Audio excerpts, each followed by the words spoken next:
Welcome to Buckeyes Tomorrow Morning for Tuesday, August 27th. I'm your host, Tom Moore. The Akron game in 4 days, the game against Michigan in 95 days, with the season actually sort of already officially having started with week 0. We're a little late on this exercise, but it's one Tony Gerderman and I have been talking about for a couple weeks now. Ralph Russo of the AP, the great Ralph Russo, he's a Mets fan, so you know he has great taste in everything. He put out a list of the traditional way that you can figure out who is going to make the college football playoff, which teams are going to make the college football playoff field.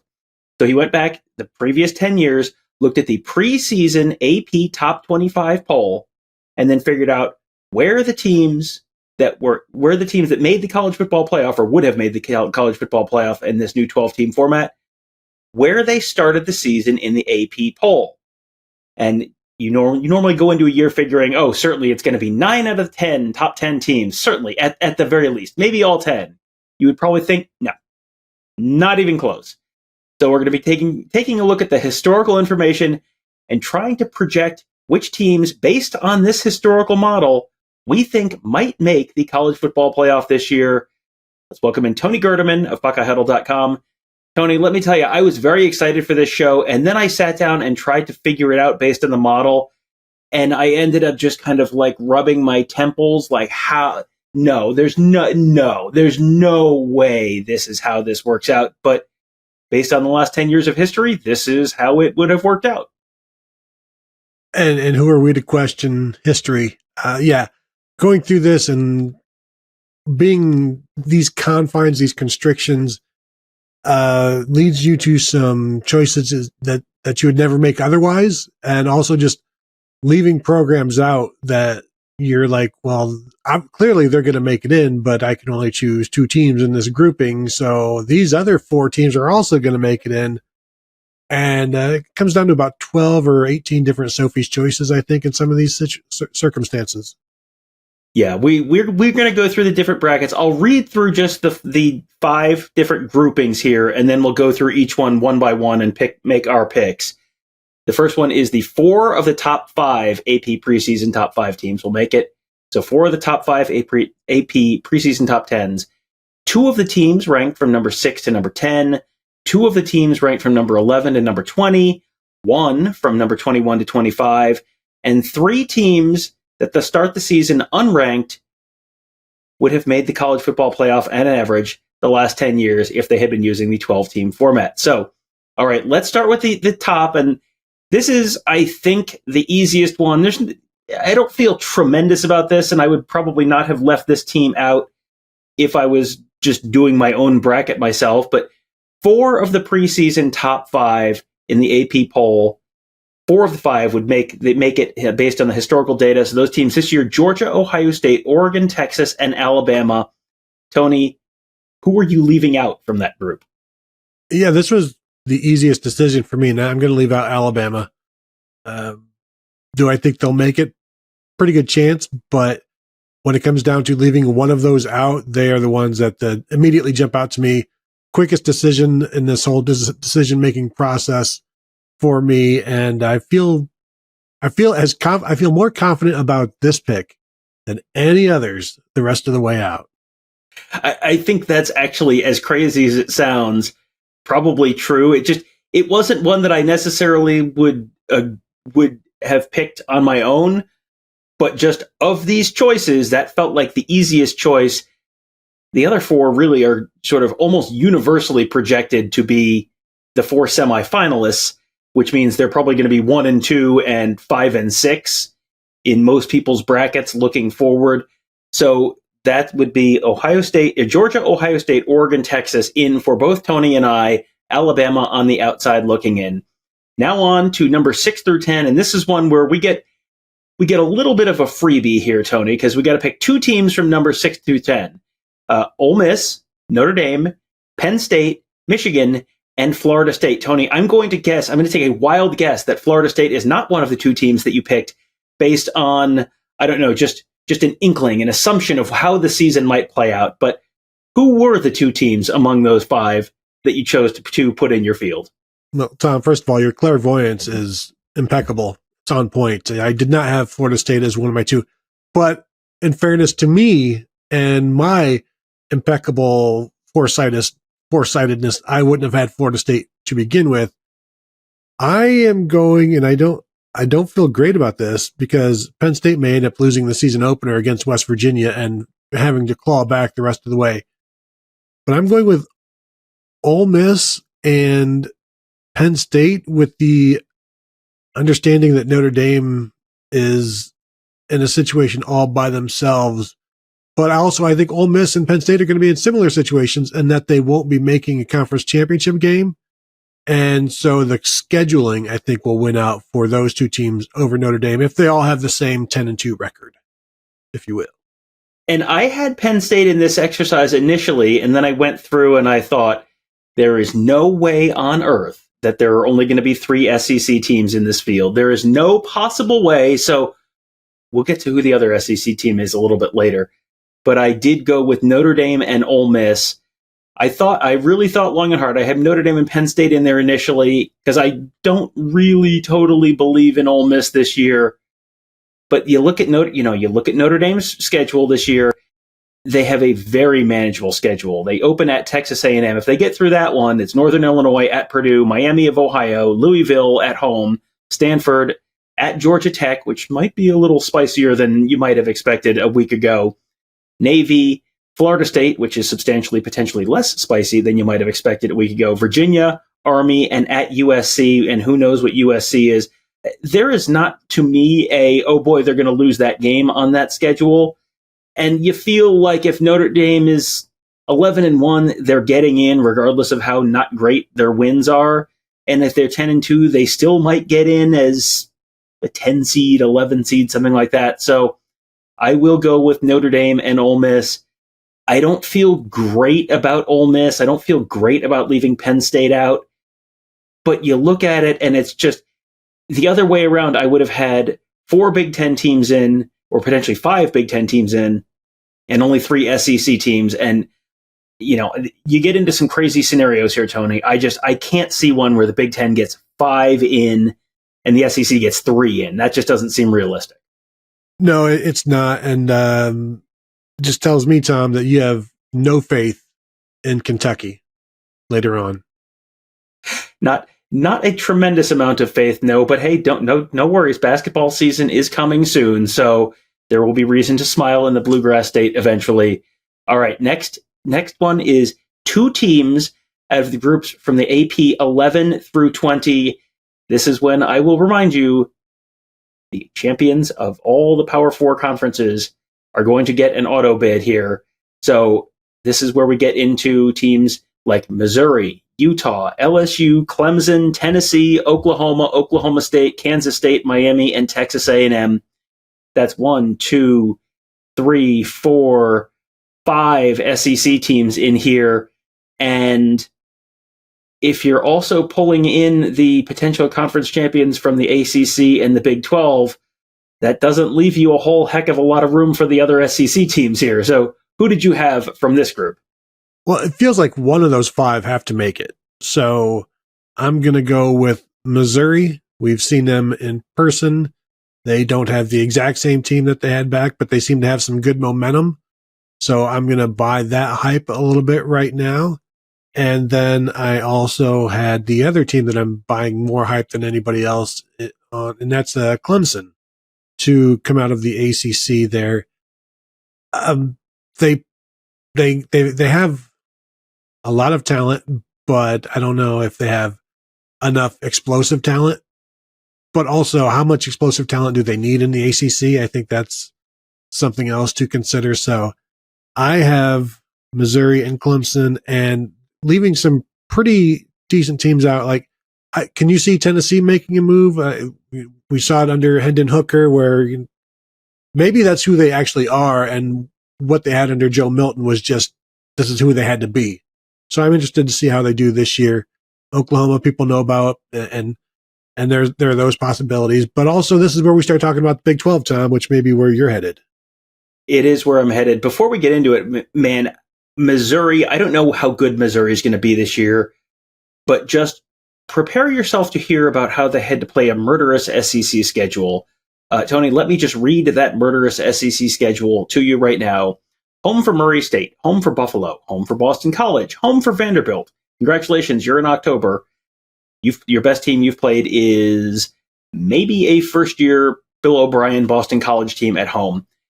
Saturday, October 5th, at Texas A&M. Then, Tony, at UMass. They could be the Massachusetts State champions this year if they play their cards right. Auburn at home, at Alabama, week off, home for Oklahoma, at South Carolina, at Mississippi State, and home for Arkansas. That is about as mid-major a schedule as you can possibly have in the SEC. Don't they have to be at least 9-3 with that schedule? I think UMass might be 9-3 with that schedule.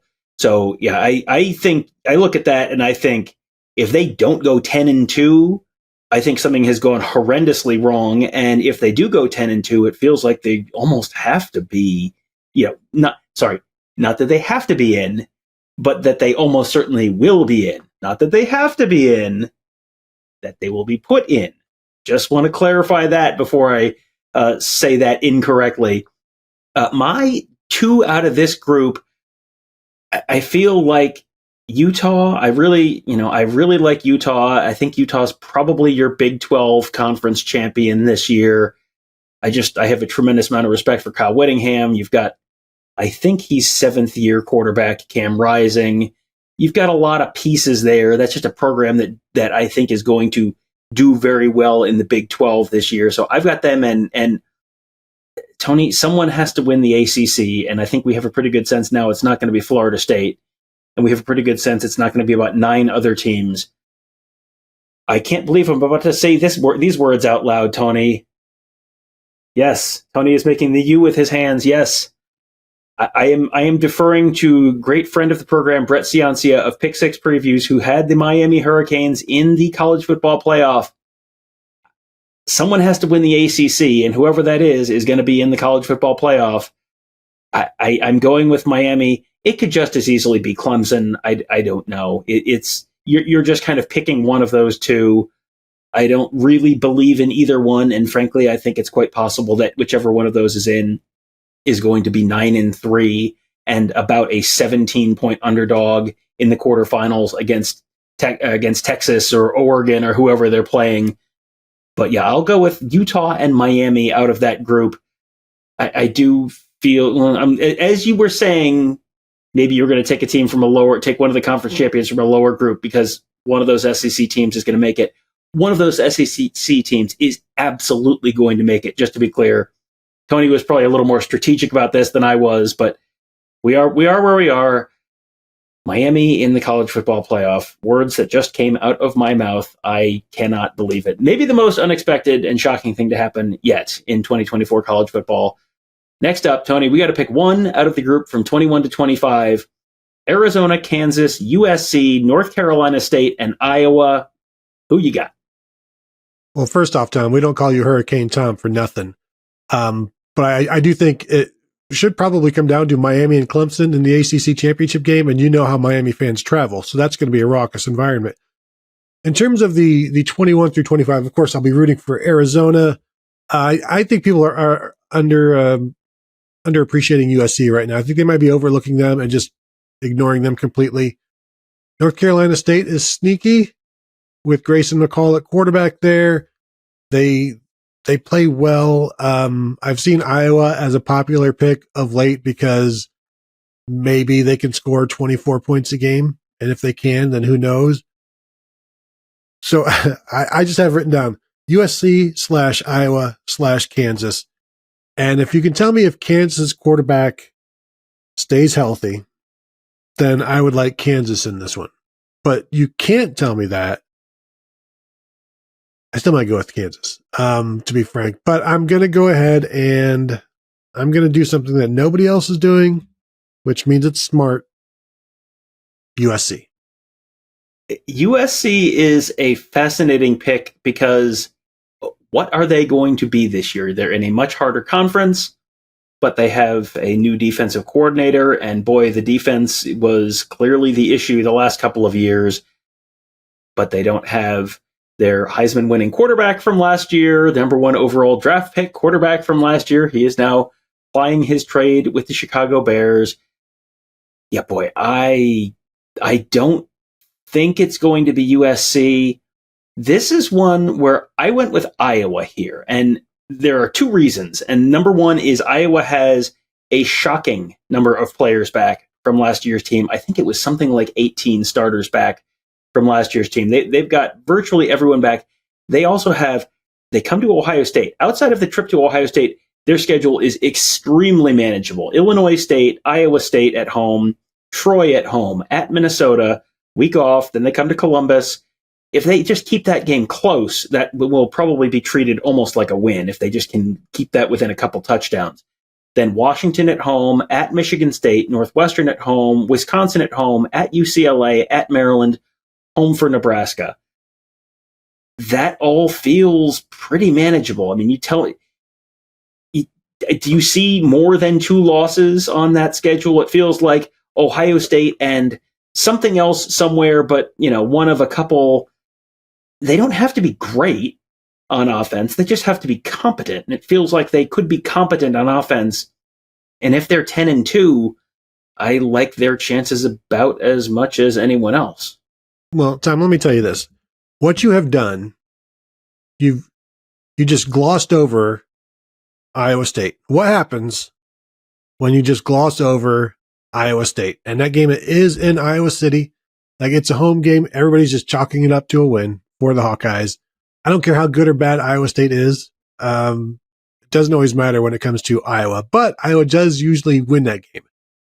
At Minnesota, like, it's not going to take a lot of points to beat Iowa, but it takes a lot to get those points against Iowa.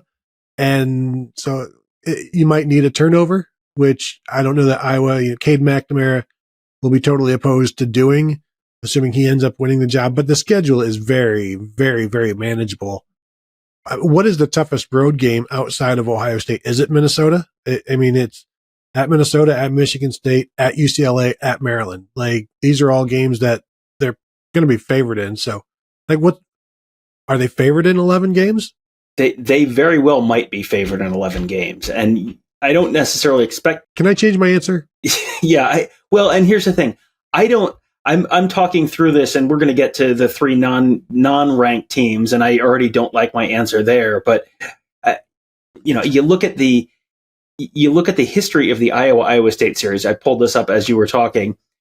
First of all, if you want the history of the Iowa State series and the magic that it holds, Iowa State in 2011 and 2012 won in back-to-back years 44-41 in triple overtime and 9-6. That is the Cy-Hawk series in a nutshell. Since then, Iowa won 27-21 in 2013. Iowa State won 20-17 in 2014. And then Iowa has won all but once since 2014. The only Iowa State win over that span came in 2022 when Iowa State won 10-7 in Iowa City. Boy, there's a lot of, you go through this, there's another classic back-to-back, 44-41 Iowa in overtime in 2017, 13-3 Iowa in 2018, 18-17 in Iowa City, or in Ames in 2019. It is not always great football. It is rarely great football. There was a game, Tony, where Iowa won 17-5 in 2008.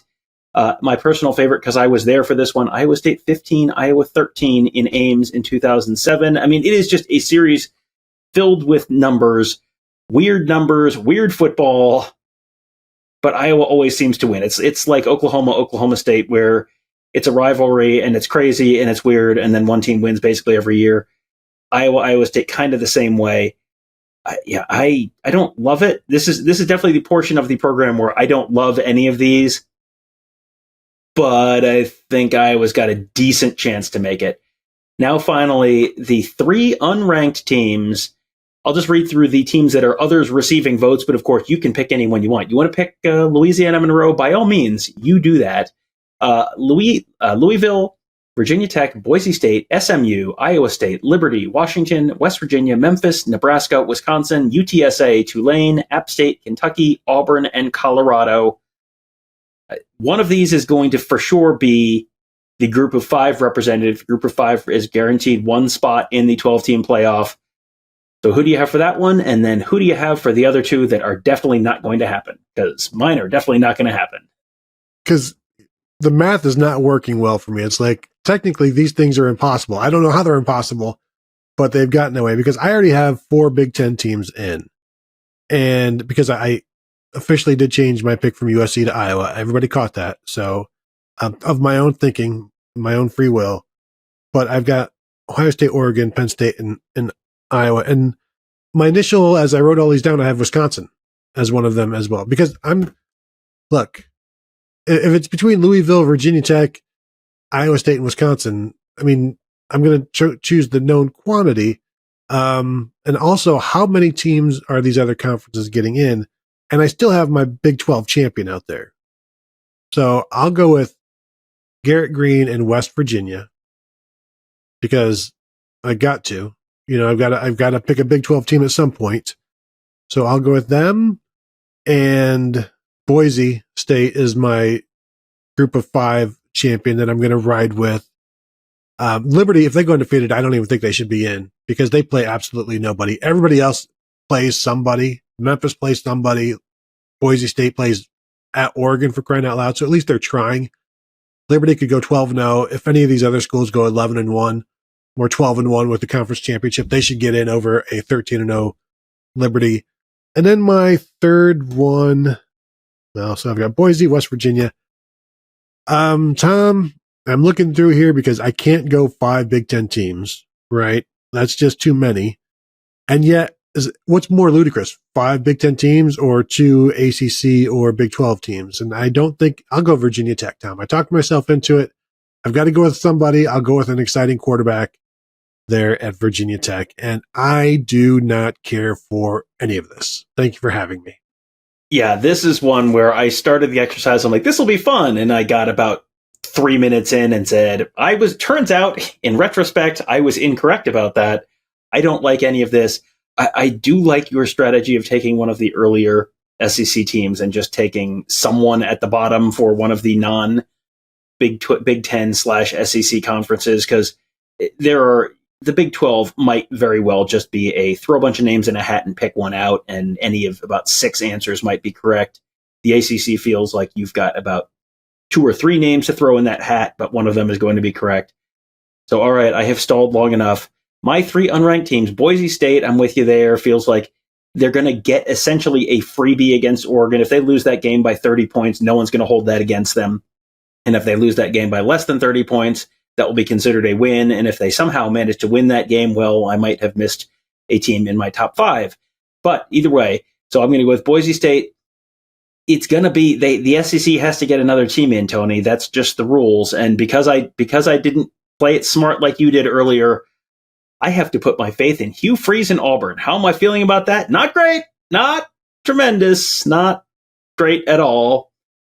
But there's going to be some other SEC team in the field. They're not going to have 3 SEC teams in this year. So, and finally, Tony, speaking of things I don't feel great about, your Nebraska Cornhuskers. They're another team. This is one where they play Iowa in the season finale, so probably something weird would need to happen for both of them to make the college football playoff, but also they feel like they're going to be in that conversation potentially. Let's play the schedule game again. Home for UTEP, home for Colorado, home for Northern Iowa, home for Illinois, at Purdue, home for Rutgers. Bye week. At Indiana. Tony, they could be coming into Ohio Stadium on October 26th unbeaten. Like, very easily could be coming into Ohio Stadium on October 26th unbeaten. After that, UCLA at home, a week off. They go to USC. They get Wisconsin at home. They're at Iowa. And then that's the end of the regular season. You can't tell me they're going to definitely finish worse than 10-2 with that schedule. I know this is waiting for the great pumpkin to come every year that, certainly, Tony, certainly their luck in one-score games must change at some point, right? Certainly this will be the year, he said, in 2021, 2022, 2023, and now 2024. But certainly, Tony, at some point, I must be right. Right? I love the fact that you've come around on Nebraska as I've gone further and further away from them, because I'm the person that earlier in the summer, when I did my first run through of all of the Big Ten predictions, came out with Nebraska going 10-2, winning that last game at Iowa with losses just to Ohio State and at USC. So it's good to have you aboard. I'm sorry I couldn't wait for you. I had to move on and jump on Iowa. But also, as we always talk about, a true freshman quarterback will lose you a game that you shouldn't lose. So that's what Nebraska has now with Dylan Raiola. So maybe that's a game at USC or something like that where you're leading. But wouldn't it be crazy if a Nebraska quarterback makes some bad decisions down late in the game to cost them a game? We've never seen that before. Not a once. No close losses there. No late fatal mistakes ever. I mean, Tony, what are the odds it happens for the 8th straight season? Certainly at some point. This trend has to end. The trend has definitely not been their friend. Maybe that will change this year. Maybe not. I really cannot stress how much I hated this exercise after going all the way through it. But here we are. It is, I guess, at least a very good reminder that no matter how sure you are about how this college football season is going to play out, it is probably not going to play out exactly that way. If you don't believe me, just go back a week and read all of the people talking about how Florida State's defensive line might be the very best in this entire United States of America. Survey says, oh well. So no, Florida State, 0-1. Pretty much the rest of the nation, 0-0, as we're going to head into week 1 this weekend. Buckeyes hosting Akron Saturday, 3:30 p.m. on CBS.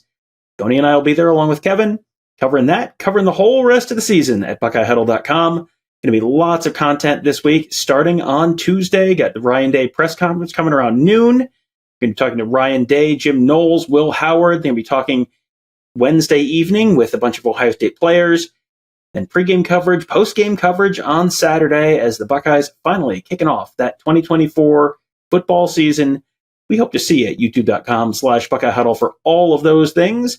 Going to be a lot of the schedule stuff is a little unpredictable in terms of midweek interviews and when the pregame show, when the postgame show is all going to start. Make sure you are subscribed there at youtube.com/Buckeye Huddle. Hit that bell so you get notified when we go live.